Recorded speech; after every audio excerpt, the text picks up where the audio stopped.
எல்லாருக்கும் வணக்கம் மக்களே. எல்லோரும் எப்படி இருக்கீங்க? இன்றைக்கி பிரண்டை துவையல் தான் எப்படி செய்யலான்னு பார்க்கலாமா? சூடான சாதத்தோடு வச்சு சாப்பிட்டோம்னா ரொம்ப நல்லாயிருக்கும்.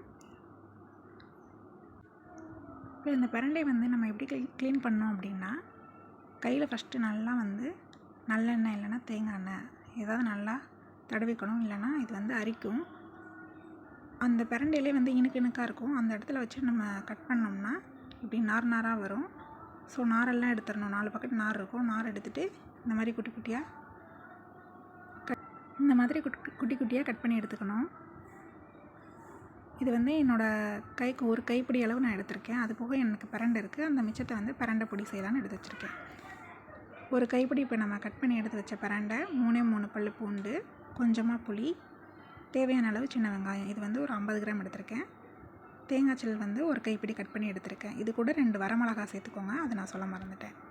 இப்போ ஒரு கடாயில் நல்லெண்ணெய், தேவையான அளவு நல்லெண்ணெய் அல்லனா நெய் ஊற்றிக்கலாம். ஏன்னா அப்போ தான் அந்த பிரண்டை நமக்கு நாக்கில் அரிக்காமல் இருக்கும்.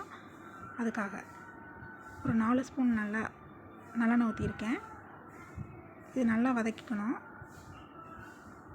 ஒரு 5 நிமிஷம் வதங்கினதுக்கப்புறம் பூண்டு 3 பல் நம்ம எடுத்து வச்சுருக்கோம்ல, அது, சின்ன வெங்காயம், இது ஒரு நல்லா வதங்கணும். ஒரு 10 நிமிஷமாக நல்லா வதங்கணும். அது கூட 2 வரமிளகா, புளி கொஞ்சம், கடைசியாக தேங்காய் சில் கட் பண்ணி வச்சது. ஒரு 5 நிமிஷம் நல்லா கிளறி விட்டதுக்கப்புறம் கடைசியாக தேவையான அளவு உப்பு. நல்லா அந்தளவு வதங்கி வந்ததுக்கப்புறம் அடுப்பு ஆஃப் பண்ணிவிட்டு நம்ம எடுத்ததை ஒரு பிளேட்டில் மாற்றி வச்சுருக்கேன்.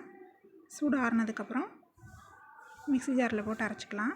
இதில் நான் தண்ணி எதுவுமே சேர்க்காமல் அரைச்சிக்கோங்க. அப்போ தான் நல்லாயிருக்கும்.